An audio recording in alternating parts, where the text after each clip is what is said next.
l'après-midi. Macron, démission, t'es une honte pour notre pays.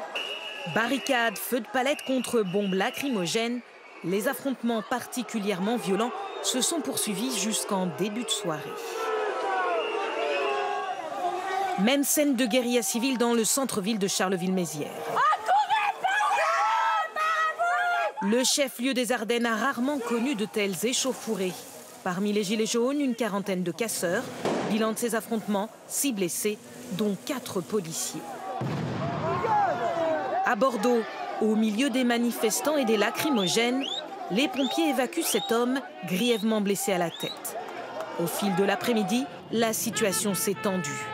Au départ, ils étaient plus de 3000 à se rassembler place de la Bourse. On n'est pas écouté et j'espère qu'on va continuer et le mouvement va prendre de l'ampleur encore et encore et encore.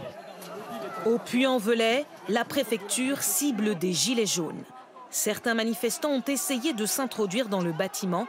Contre les jets de pneus, les policiers ont répliqué à coups de bombes lacrymogènes. Toutes les villes de France n'ont pas été touchées par la violence. Au péage de la Barque, entre Aix-en-Provence et Marseille, on a même installé des sapins de Noël et organisé des barrages filtrants. Les manifestants, déterminés à rester, font des réserves de nourriture. Les lois sociales ne sont pas tombées du ciel. Nous les avons arrachées les unes après les autres. Et aujourd'hui, on prend l'argent là où il ne faut pas.